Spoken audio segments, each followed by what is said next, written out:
Here comes the B1 Scion to ruin all your points. Nope, they'll take the Rumble. I'll so take Hoya, a Rumble too. That's a very powerful B1. Hoya gets the Rumble. I know that doesn't fit the tank agenda for Hoya this game, but hey, yeah, powerful champion to try and carry home for ThunderTalk. I think just in general, it's also a very risky gambit to go for tanks into TheShy. He is a infamously greedy player, so to have that already taken away, I think is good enough. We're going to see the Varus response coming in from Gala, so giving them the range, and then a Nefiri. We are expecting a Rise on 3 here from Rookie. It has been one of the most popular pairings, especially now with Talia gone. So ThunderTalk going to pick themselves up a really potent 2v2, though. A Rumble plus the Pantheon gives them a ton of skirmishing, and now with a Rise, playing on side lanes is going to be very difficult, I think, for Invictus Gaming. So how are they going to be able to match this? They're going to go for the Galio instead. Okay. Does feel like a slam dunk, except for the fact that we talked so much about wanting Rookie to take over a game. You're now on bodyguard, you know, a big engage tool, but a counter pick nonetheless, and a tank in the mid lane. Love it, though, into the Rise in the Rumble. So 1xN's going to be the biggest damage threat to Rookie as this game goes on. All right, we get into back end of the drafts. We're going to go with a Poppy ban from the side of IG. I think if you are ThunderTalk, you are really focused on trying to get rid of some of these 80 carries that would be, or the support matchups that might be incredibly difficult for you. I'm thinking with a Varus, you're probably going to be seeing something like a Rel, maybe a Leona here. I think Leona potentially against ThunderTalk with some of the immobile carries they're already showing is very, very difficult to deal with. Orianna ban, we don't know if this Galio is going top lane, right? So I think still focusing away at Rookie, and you were able to steal away the Rise, perfectly fine. You have to think about Victor, though. Victor's a very realistic possibility coming on through for Invictus Gaming. We'll see if they can win another ban towards Rookie. Like you talked about, knowing TheShy, it's hard to find bans to really ever mess with his pool. So if you're going to throw a ban TheShy's way, might have to be based off of a matchup you don't like, or you just run on the belief that you really think this Galio's going top. I like the sort of mind games this draft is going to play on, knowing IG's unique player champion pools. They're going to hit the Ahri, so that is a 4 ban levy towards Rookie's champ pool in this game 1 if the Galio does end up going top. I feel like you are maybe more worried about the Victor. The Ahri eventually will fall off, and there's a lot of things that ThunderTalk have in their champions as kits to kind of negate some of her pressure. I like this from IG. Pick your support on 4. Give counter pick to either of your solo laners here. I still think we need some kind of initiator, someone that is going to allow for Jiejie to actually get onto his targets. Nefiri loves to have setup from her mid laner, so I'm not the biggest fan of Galio here. I'm really expecting for Rookie to come out with something really amazing through in the mid lane. Always like the Alistar coming through when you know Silas is not on the board with the Rise out of the way, and you can gobble that one up. So buying a lot of good space here for also Gala in this game, who you've talked about. Want to see him get back to the mechanical form that really makes him such a exciting AD carry player. He's in a big spot with this Varus. Where do the support pairings want to go here for Feather? Wants to have an engage that can follow through with this Pantheon. The Rakan does definitely fit the bill in that category. Okay. Feels like, you know, we're giving Feather one of his most comfortable champions. We're giving 1xN the ability to actually hard carry this game. Both teams very short-ranged when you think about how they're going to be interacting with each other. We're getting that Mbessa on 5. So I feel like ThunderTalk, their composition lets them cheat playing the map. They can be a little bit late to objectives. They can be a little bit late to attending to side lanes because they have so many globals and champions that have abilities that let them kind of fly around the map, this Kai'Sa included. So strong early game coming on through from Invictus. You have a pushing top side if you really want to. Rumble is going to be, I think, a fine matchup coming in for the Mbessa if TheShy plays his cards right. And with the Varus, you're expecting these two to try to utilize that level 2 power spike coming on for this bot lane duo. Just for ThunderTalk, you think about the 2 and 3 items that are going to be on for Rise and Kai'Sa. I need to see them play it properly. Even though we might love the draft, ThunderTalk have had a lot of misgivings so far in 2025.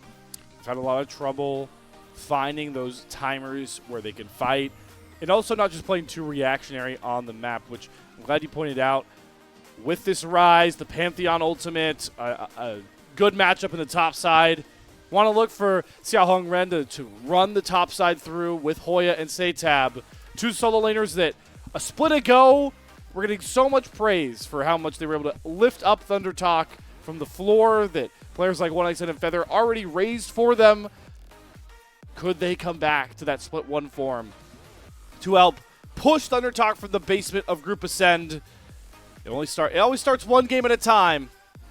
And we'll start that initial matchup against IG very shortly. Another team that is looking to show that they can punish the weakest part of their schedule in a Group Ascend middle of the pack that is so tightly contested.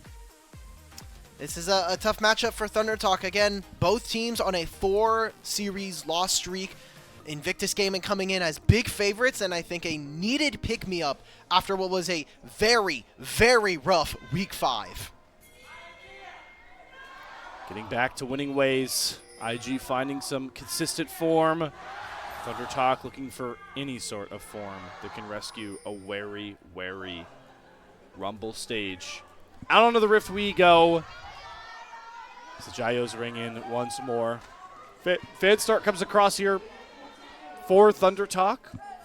Wondering how aggressive this warding might come across. Just the classic ones onto the Raptors to try and track Jiejie's path down. All right. They're just going to be able to clear this one out. And it's important to note, we were looking as to whether or not this Rumble or this Galio was going to be heading top, obviously with Mbessa coming on through.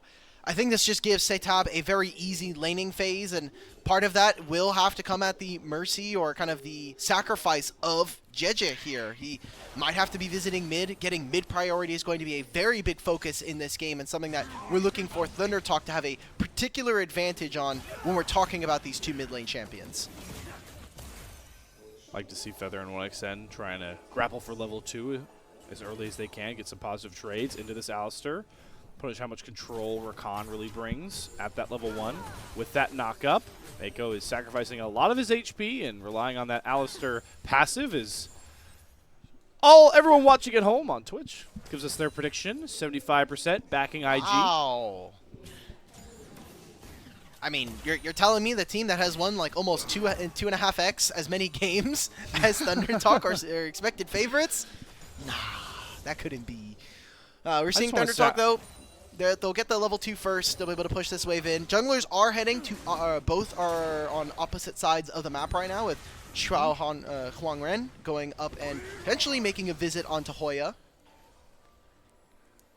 Look to try and buy more space for this Rumble. The B1 pick for Hoya, who is still just struggling to find form on really big champions that play towards the meta. Hoya can always lean back on those tanks, but good to see the ThunderTalk still want to try and get carry potential out of this guy who, you know, came onto the scene this year in the Demacia Cup playing crazy Mbessa. Had some solo kills in split 1. He placed the Camille into a game 5 against Bin, smacks him for a solo kill. Again, it's just returning to the potential shown for a lot of these players on this TT roster, no matter how rough things have been, even with losing their jungler. Yeah, that's the biggest change for me, is just losing Beichuan, a player that has been on the roster for almost 2 years. One of the remaining core from even just last year's roster as well with these 4 players. So SeTab coming in with 2025. We see a bit of an interesting start here. 1xN was able to get a back in, finds himself with a Cole, so we'll be getting closer to some of those items. Obviously very important for the Kai'Sa with her being able to get evolves. And Jiejie is going to get stopped here. Nice ward in the river actually spots this. And Xiaohongren swings on over to force Jiejie take a bit of a longer route back up and clear his Raptors, like you called out, Alk.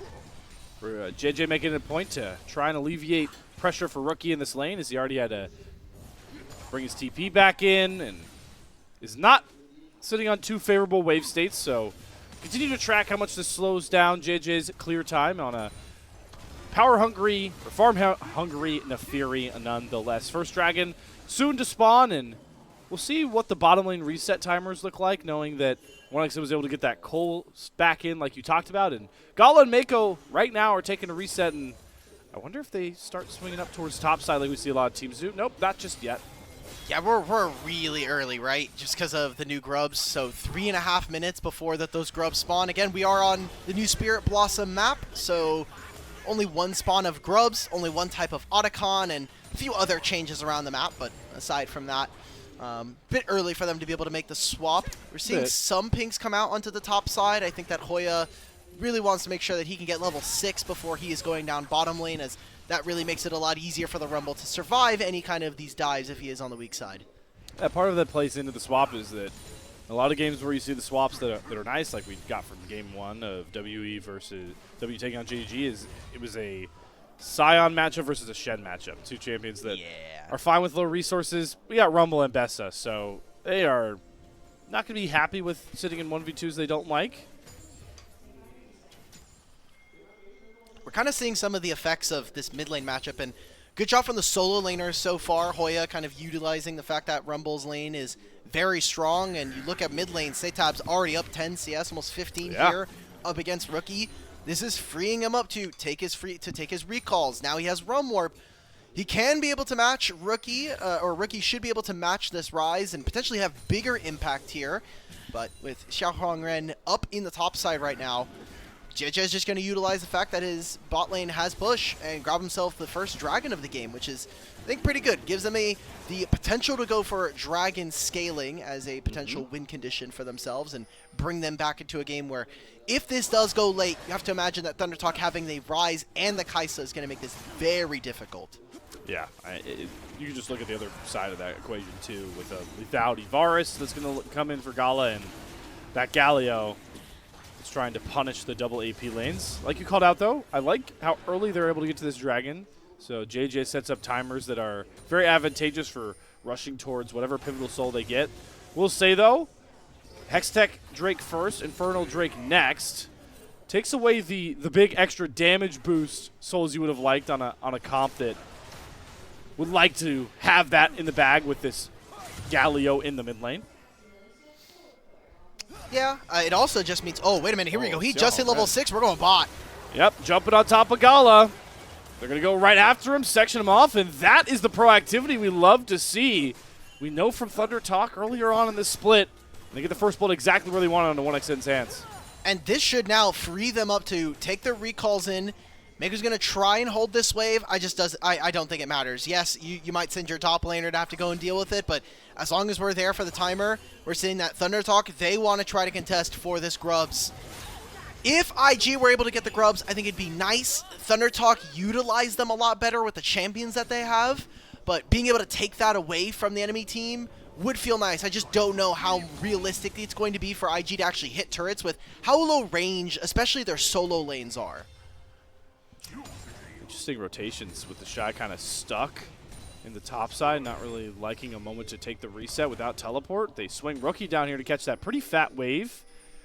He does catch up on a decent amount of CS in that mid lane discrepancy like you were talking about, and the bottom lane shift towards the mid lane.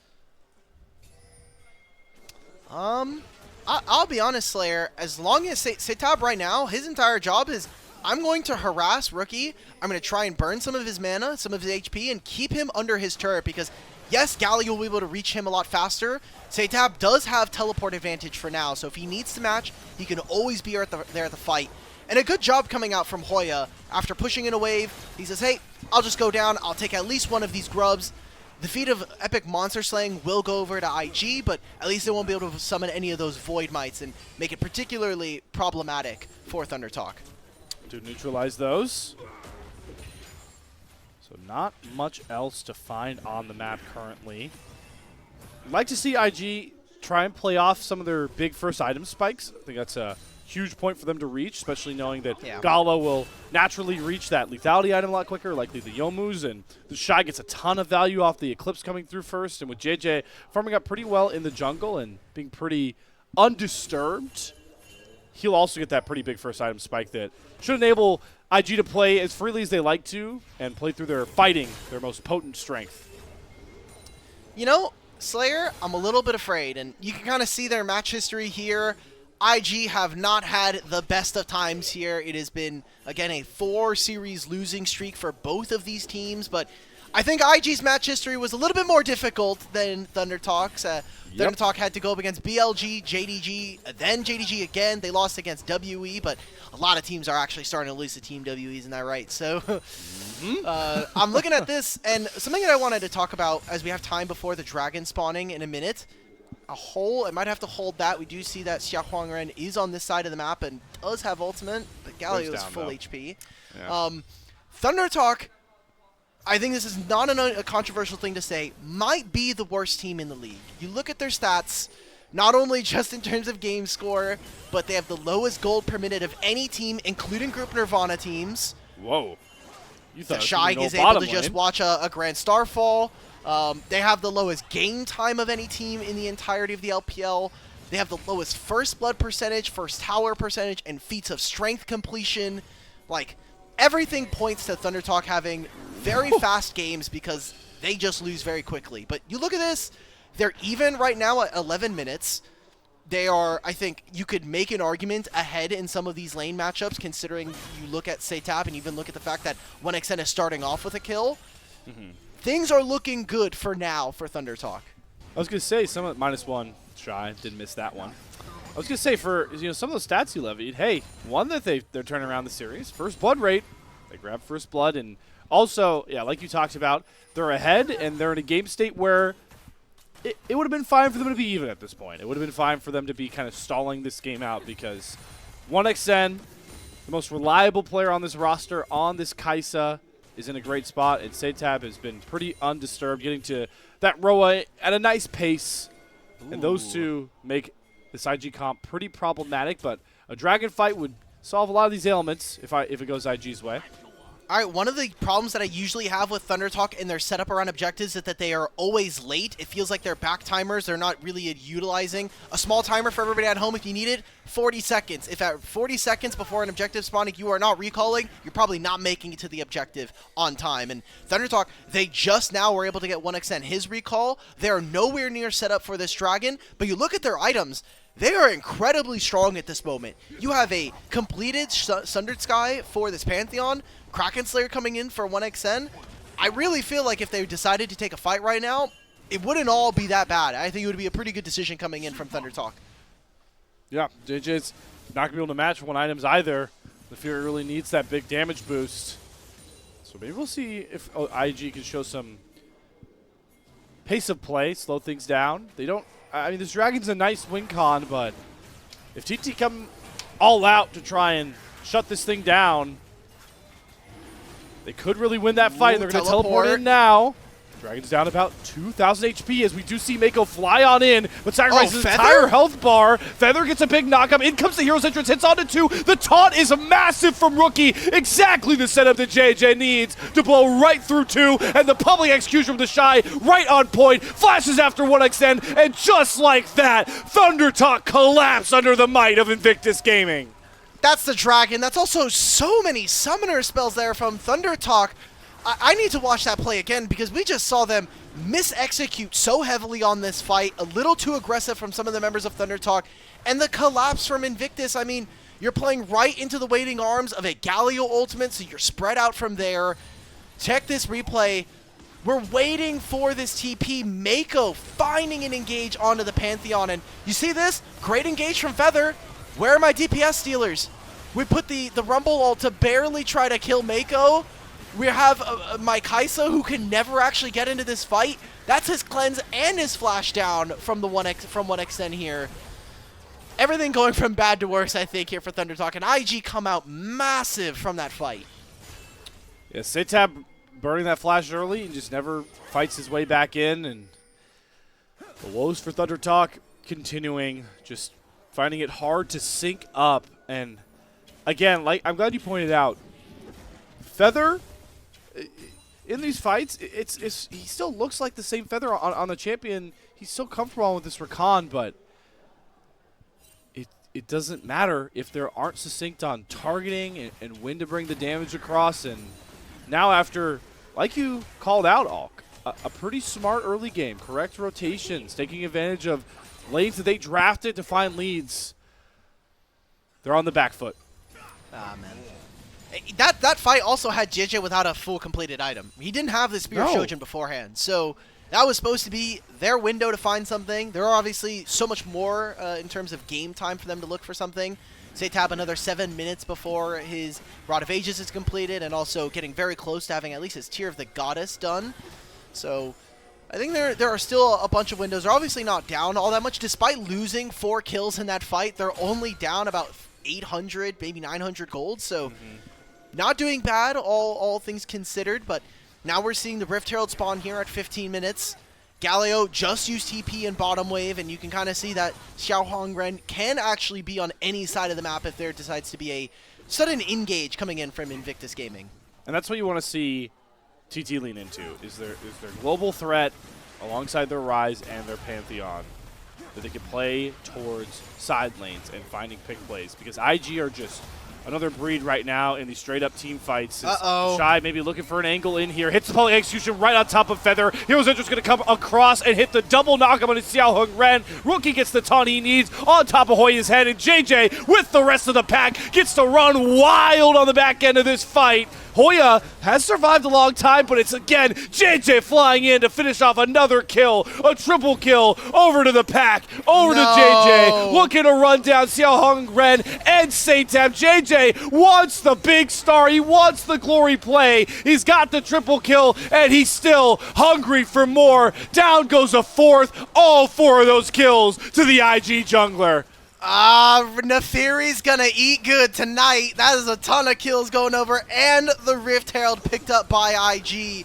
I was about to talk about that ThunderTalk have put such a large priority this season with their Herald percentage actually being some of their best in the league, but they have not been able to piece together in this first game of the series, and this is worrying. This is a very worrying trend here now as they continue to lose in this game.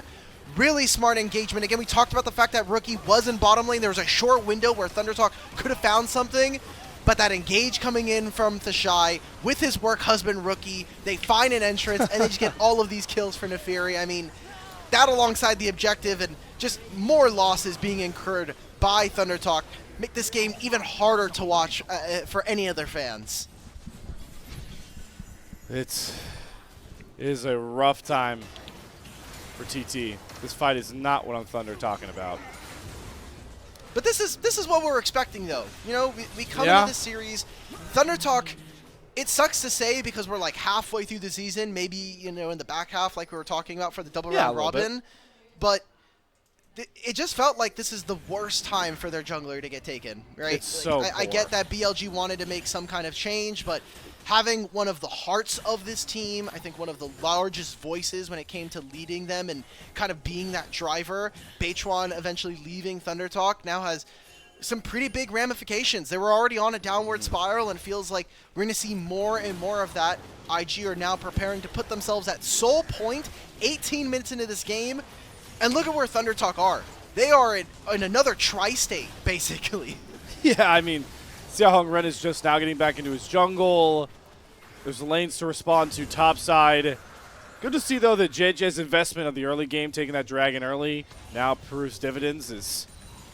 He's another guy who, on IG, we've seen so many shakeups in form. Really nice to see this 6-0 Neferi game as he takes over and looks to maybe bail out Rookie, who does get jumped on the bot side.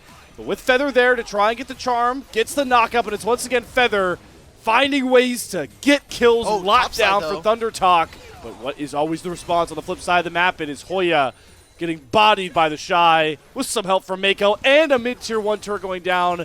Just when you think you found a nice pick, ThunderTalk, you end up costing a fortune on the flip side. Okay, all things considered, I think this is not all that bad. Yes, the game is in incredibly dire straits. Hoya using that ultimate actually ends up saving the top tier 1s. They'll probably still end up going down unless we see Xiaohongren actually go up topside. But you're getting an objective bounty in to Summoner's Rift. There we go. All right, get the replay on the pickoff that we just saw from Hoya. Yep. Whatever issue we were landing on has come and gone. So now we look at some of these big objective timers. There's not a Drake to really deal with. The ThunderTalk will have to fight out in 3 minutes. Otacon, not as big of a priority on 15.9 as I would say any of them have been in the past.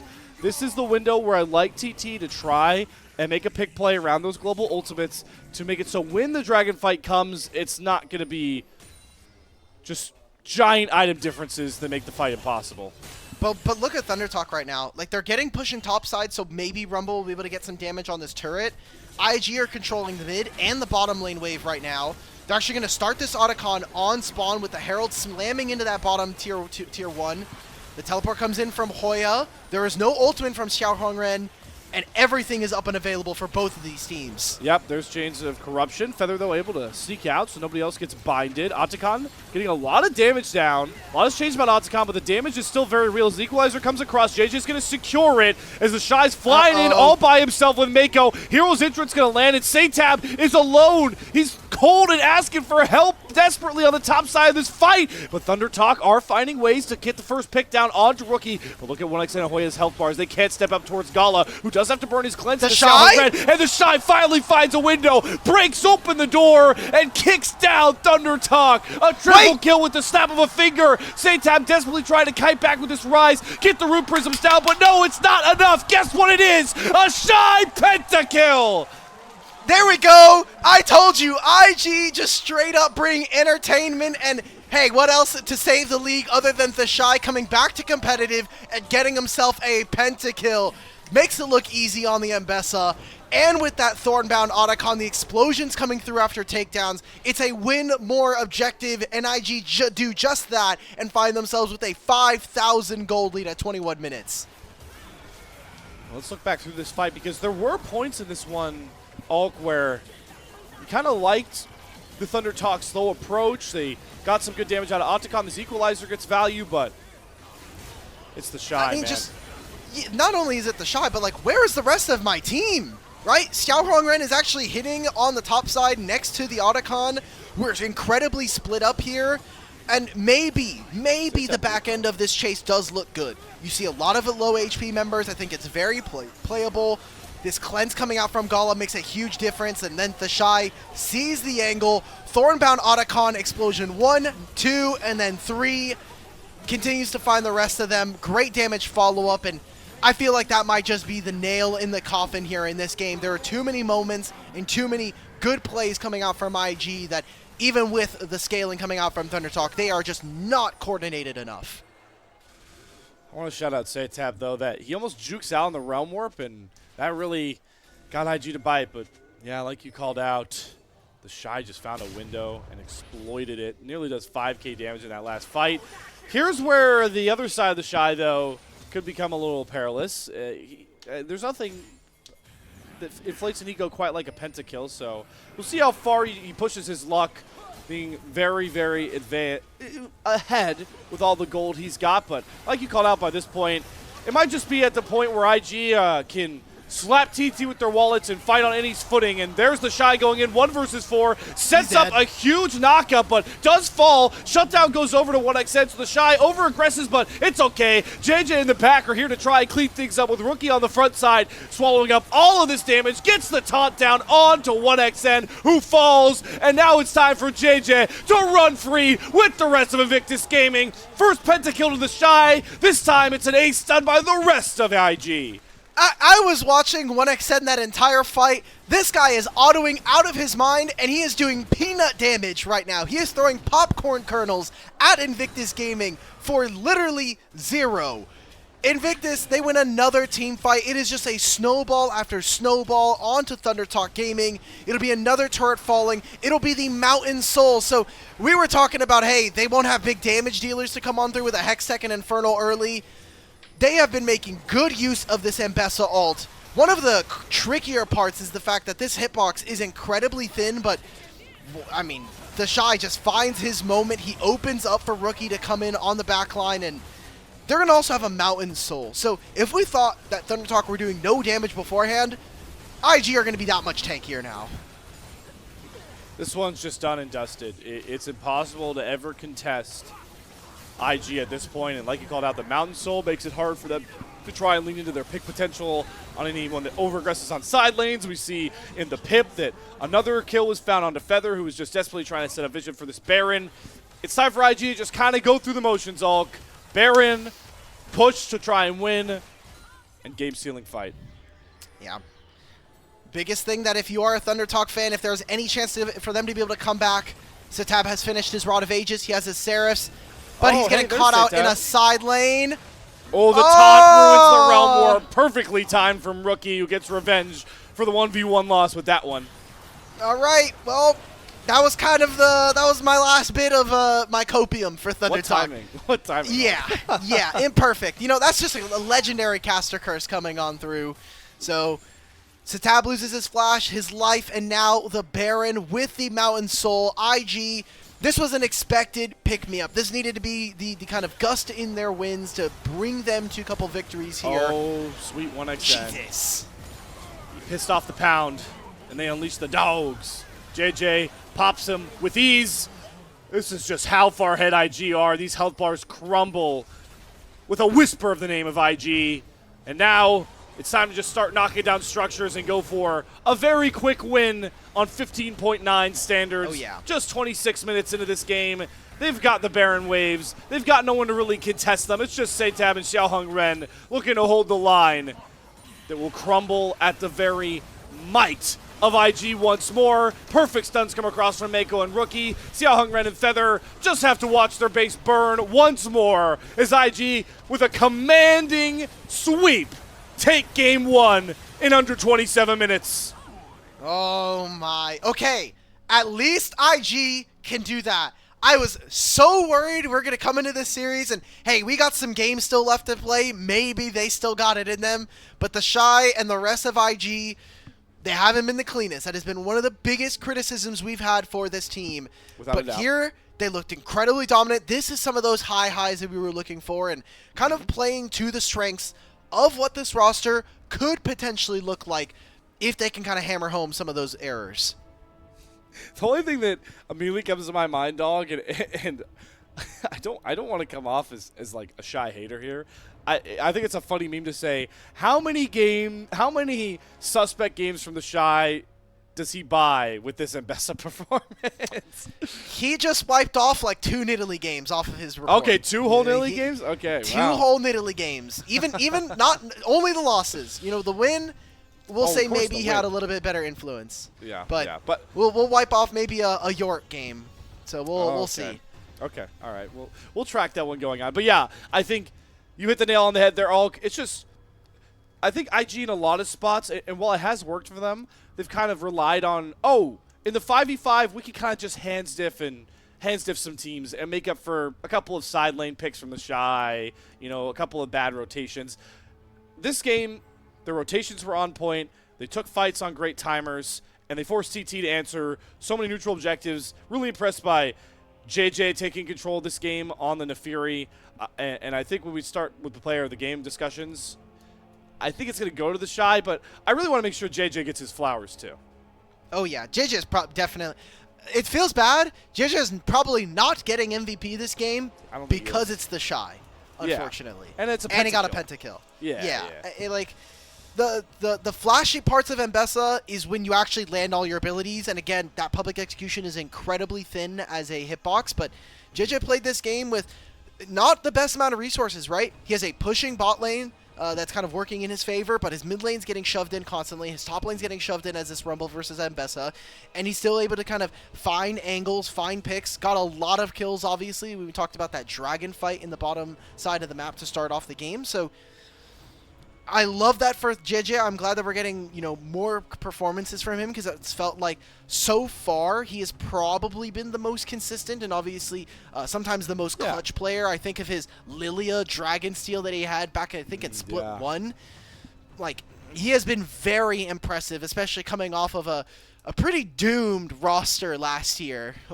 Yeah, pretty doomed. Indeed. So, IG start to show some consistency here. And I think I also want to make sure there's credit all across the board as we get into these post-game stats, but even back to the coaching staff when we think about how the draft kind of played out, I think we talk about Mr. Consistent all the time, 1xn, really big spot there.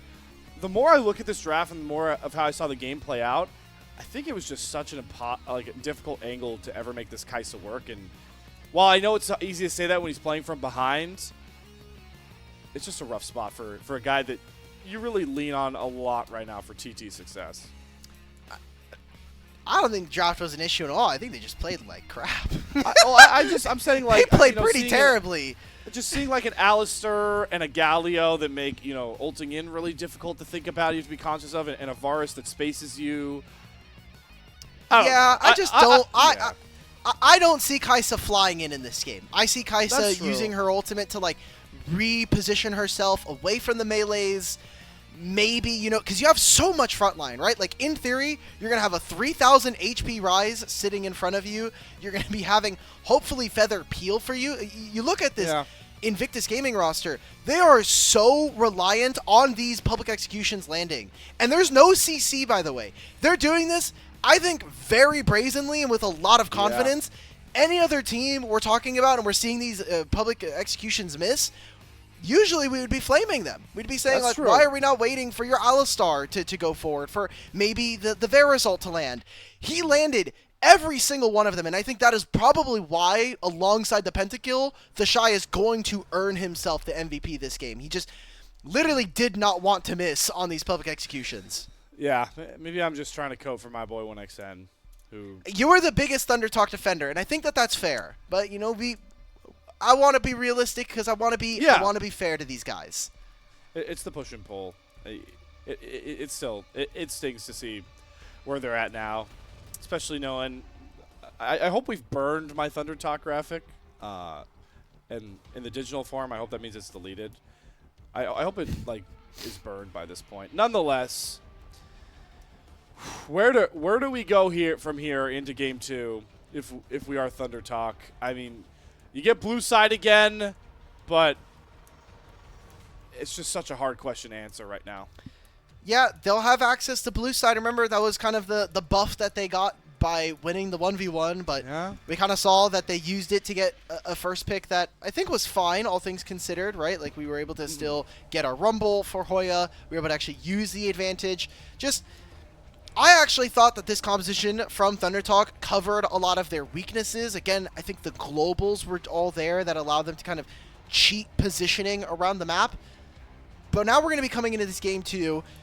I think we have to loosen up on some of these mid lane bans.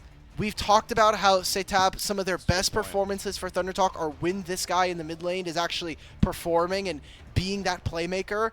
Ryze, I think, is just not that kind of champion, and we came out of that draft with an Ahri, a Yone, and a Taliyah ban alongside an Azir. 4 champions that I think have been pretty influential for SeTab in the mid lane. So hopefully they're able to ease up on that.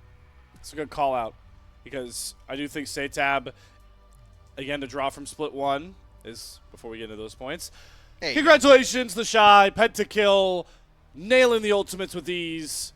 Grabs himself his 7th player of the game. But yeah, back on that SeTab point, split 1, this guy got like the TikTok mogging music edits of him playing like Yasuo mid, getting these frame perfect 1v1 kills. He had some awesome Yone games. I know it's like hard to justify these picks, but I like to see ThunderTalk try and get him on a comfortable champion, and even Hoya on maybe one of his comfortable tanks.